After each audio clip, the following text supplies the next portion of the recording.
Changing your verification method on TikTok could help enhance your account security and improve your user experience. Follow these steps to update your verification method. Step 1. Open the TikTok app.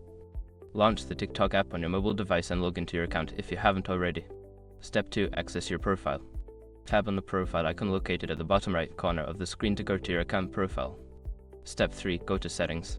In your profile, tap on the 3 horizontal lines or the 3 dots in the top right corner to access the Settings menu. Step 4. Select Privacy and Safety. From the Settings menu, scroll down and select Privacy and Safety.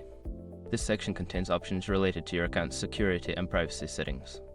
Step 5. Change verification method. Look for the verification or security option. Here, you can choose to change your verification method, such as switching from SMS to email verification or enabling two-factor authentication. Follow the prompts to complete the change. After completing these steps, your verification method will be updated. Make sure to keep your contact information current to ensure you receive verification codes without issues.